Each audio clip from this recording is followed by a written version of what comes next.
Bueno, pues hoy estamos en nuestro programa más saludable, por decirlo de alguna forma, y es que hemos estado con el deporte y ahora vamos a esos 15 minutos en los que nuestro compañero José Ignacio Blanco cada día que viene a visitarnos pues nos trae una información muy interesante. Interesante como son los próximos 15 minutos porque dentro de ellos se va a hablar de salud.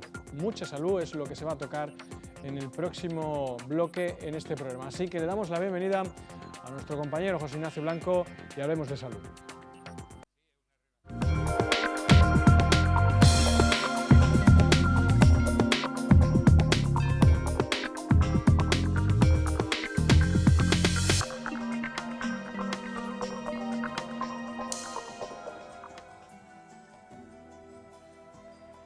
Hola amigos, saludos, muy buenas tardes. Una semana más estamos de nuevo con todos ustedes para llevarles nuestro programa 15 minutos para su salud. Ya saben que es un programa de educación para la salud que realizamos con la colaboración inestimable del Colegio de Farmacéuticos de Córdoba. Lo digo siempre porque es de justicia. Hoy vamos a traer un tema que a mí me parece importante, sobre todo teniendo en cuenta primero su actualidad y por otra parte que es la mejor época del año para hablar de estas cosas que hoy vamos a traer aquí. Vamos a hablar de la piel, pero también vamos a hablar de determinadas, según se miren, agresiones a la piel, como son esas cosas que están tan de moda, los tatuajes. Hay que tener en cuenta que de unos años a esta parte los tatuajes han sido una auténtica proliferación la que se ha producido y esto tiene, bueno, ventajas estéticas posiblemente, pero también supongo yo que deben plantear algunos problemas sanitarios. De todo ello nos va a hablar y por lo tanto nos va a aclarar ideas nuestro interlocutor de hoy. Se trata de Federico Holgado, que es farmacéutico y con el que, bueno, vamos a iniciar esta conversación. Buenas tardes. Buenas tardes, José Ignacio. Muchas gracias por traernos este tema que la piel, bueno, fíjense ustedes, en este tiempo la cantidad de agresiones que está sufriendo, la cantidad de problemas que se pueden producir simplemente por la exposición al sol. Sabemos que la piel, en fin, el número de cáncer de piel está desgraciadamente aumentando exponencialmente. Pero primero, ¿qué es la piel? ¿Qué es esa armadura primera que tenemos en el cuerpo? ¿Qué es exactamente? Pues curiosamente la piel es el órgano más grande que tenemos en nuestro cuerpo.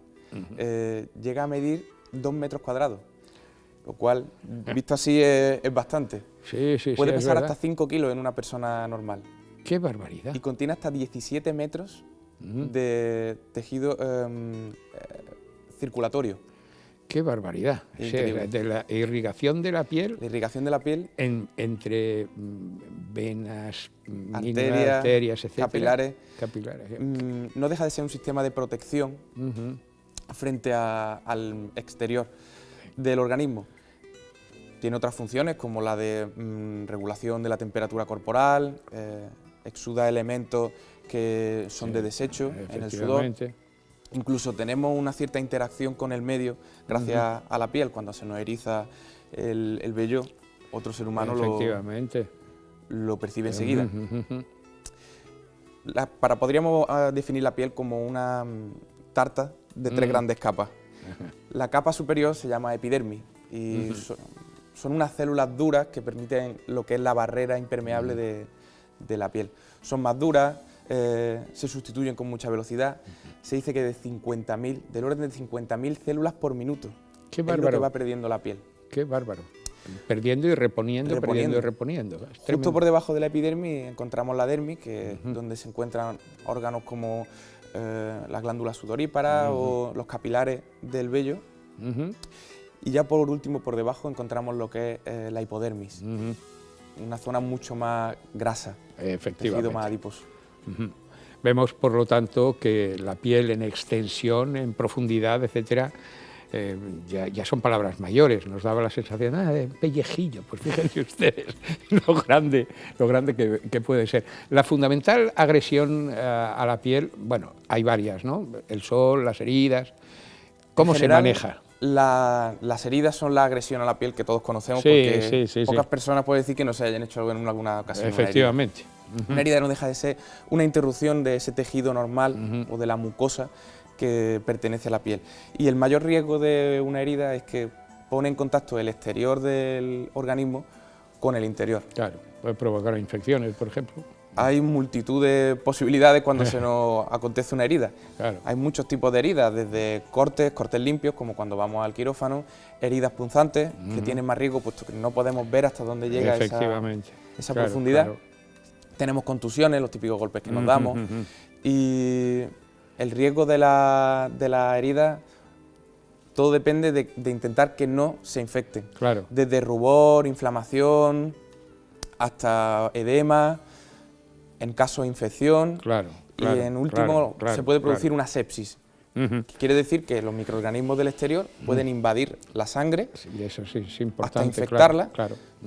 Hoy en día, cantidad de medicamentos y protocolos que tenemos para tratar las heridas evitan que se produzcan estos casos.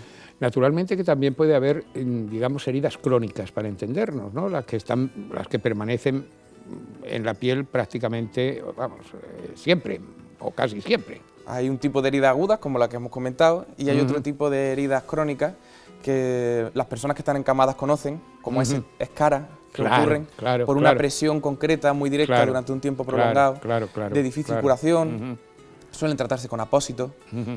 Hoy en día contamos con un arsenal increíble de apósitos que permiten una curación, una cicatrización mejor, más limpia, rápida, indolora, absorben el exudado de pus, que es tan desagradable, e incluso nos sirven para tratar quemaduras.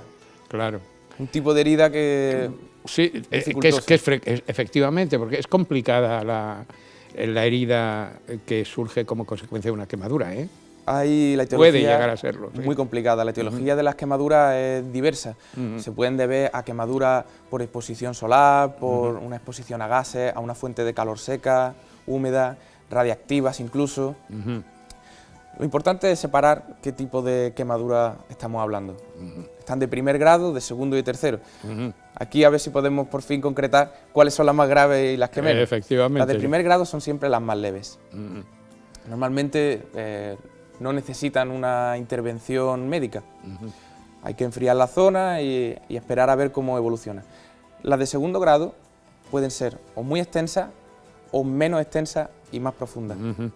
Generalmente cursan con ampollas, que es esa inflamación que vemos de la piel, tan desagradable, y donde también hay una cierta controversia porque no se sabe si pincharla o no.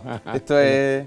Bueno, hoy en día sí se sabe que para mejorar la cicatrización es bueno drenarlas y limpiarlas en un protocolo que se conoce como desbridamiento.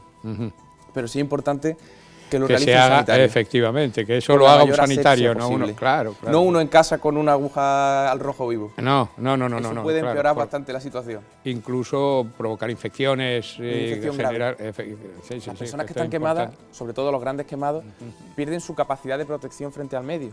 Por eso en los hospitales los tienen en una sala especial o en un ala especial para impedir que sean contaminados. Claro.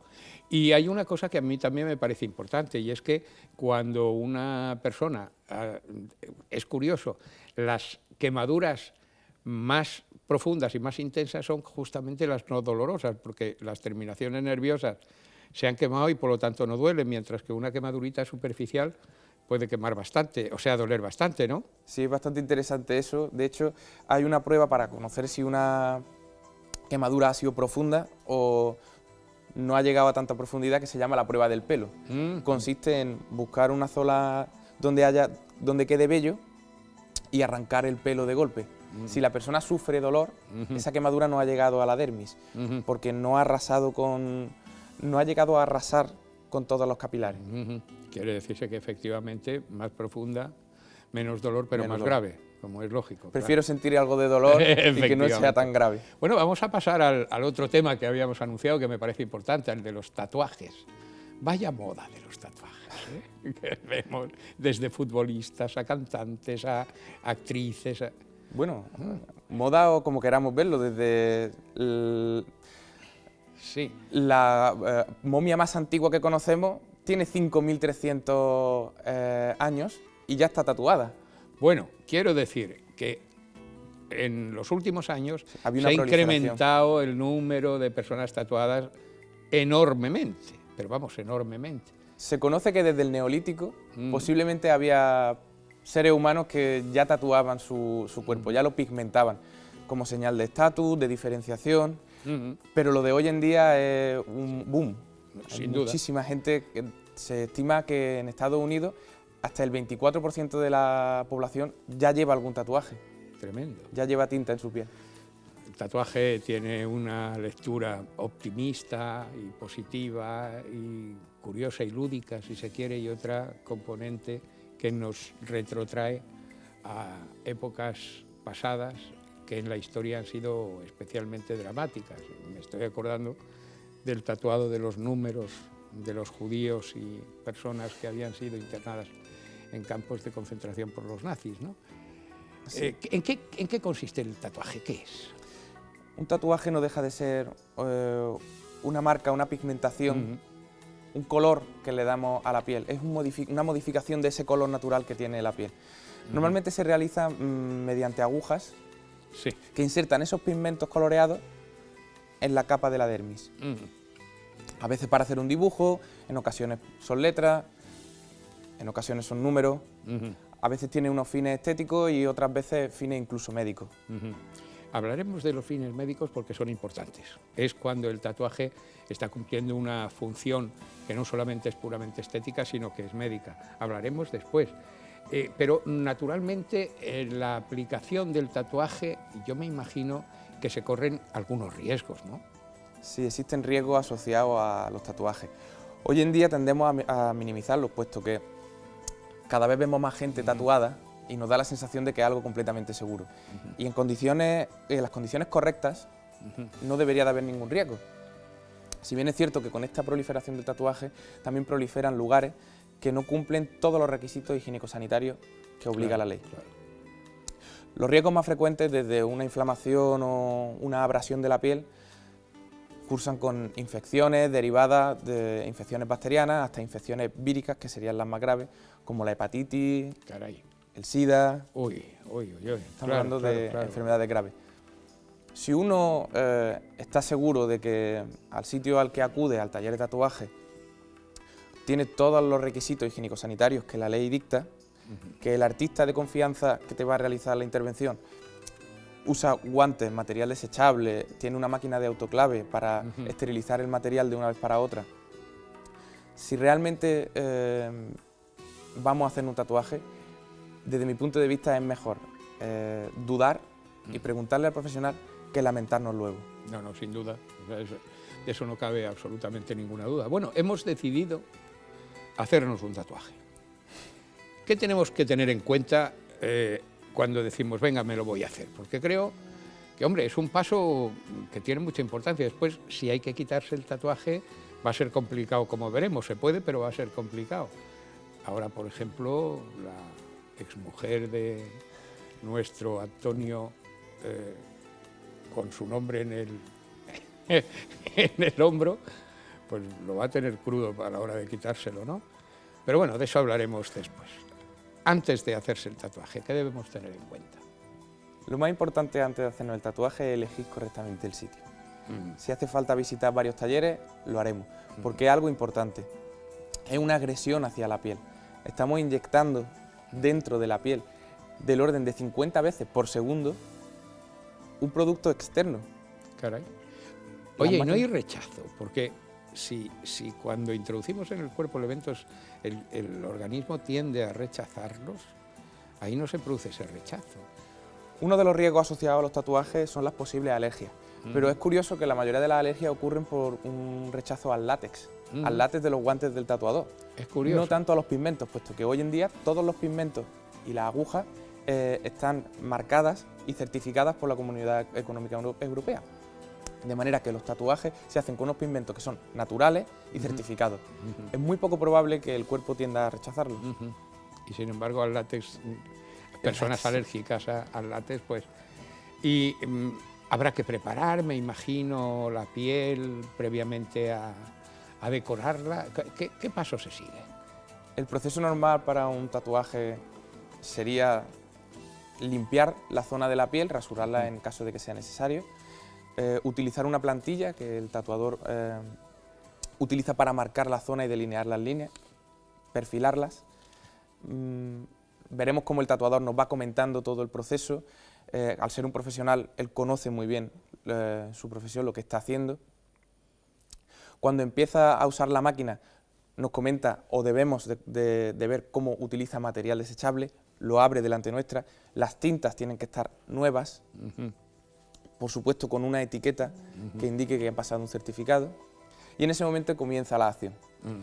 La aguja empieza a perforar la epidermis hasta llegar a la dermis, la profundidad dependerá de cada artista,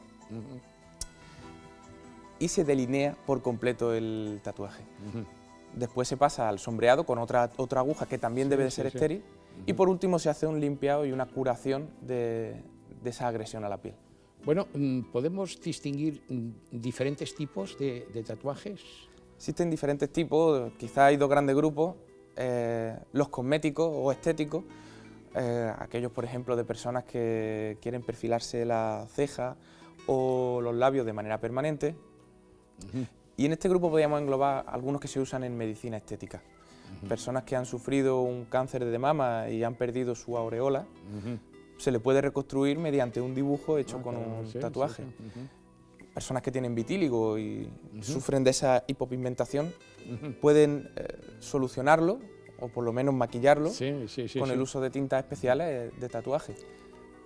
En el caso de los tatuajes decorativos, que serían el otro gran grupo, los que todos conocemos, ahí será una licencia del autor. Artísticos, efectivamente, eso dependerá. Claro.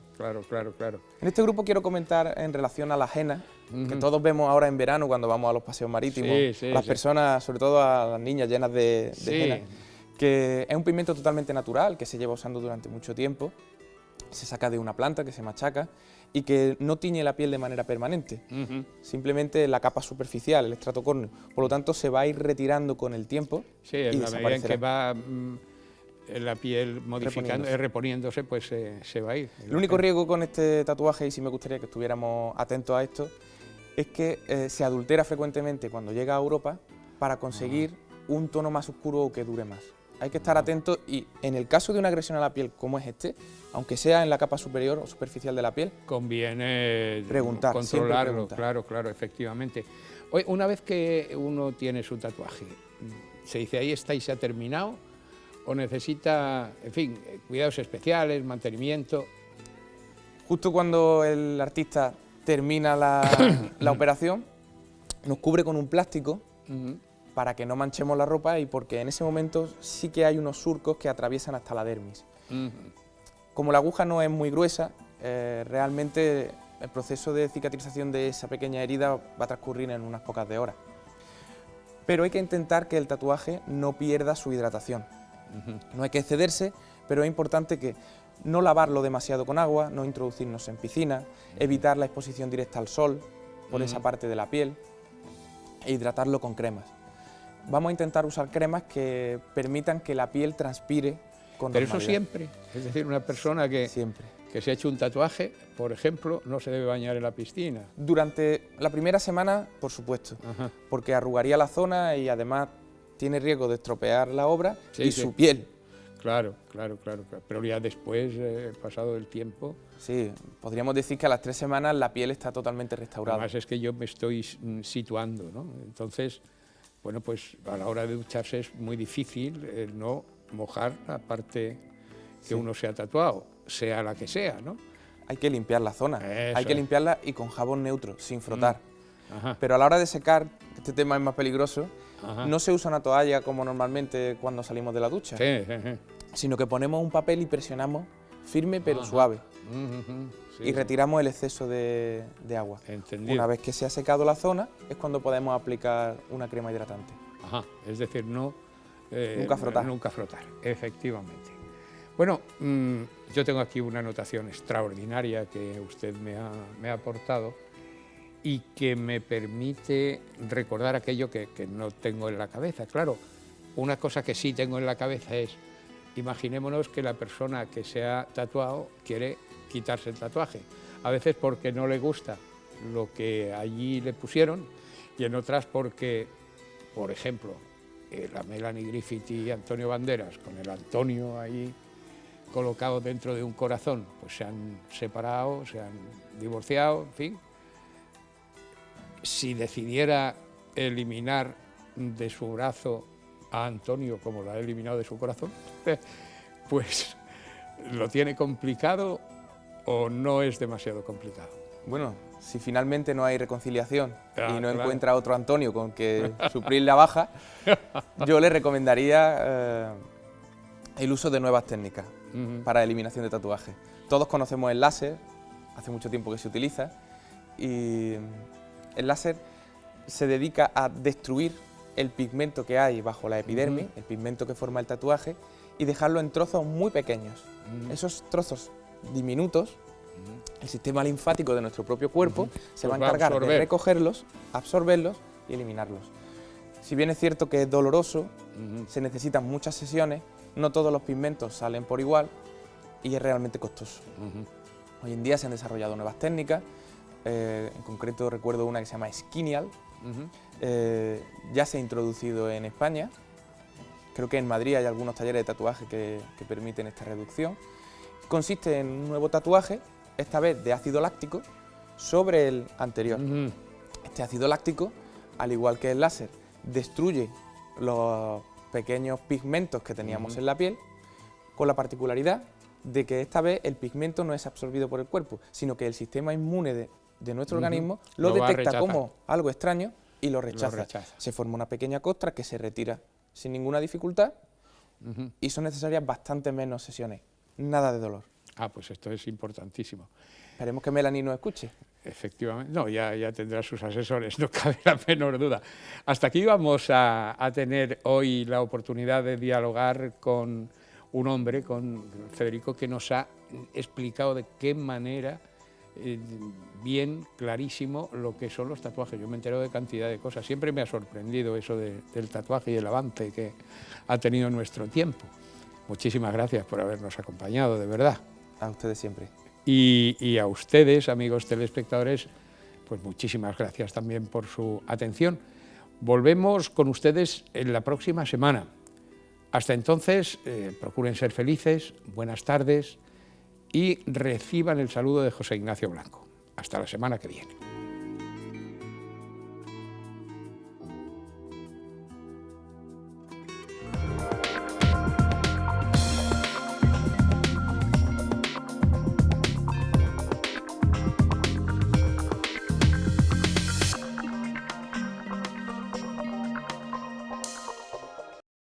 Pues hasta aquí llegamos, señoras y señores. Ahí despedimos a nuestro compañero, volveremos con él la próxima semana. De momento también nos quedamos nosotros, nos plantamos, estamos sin más cosas.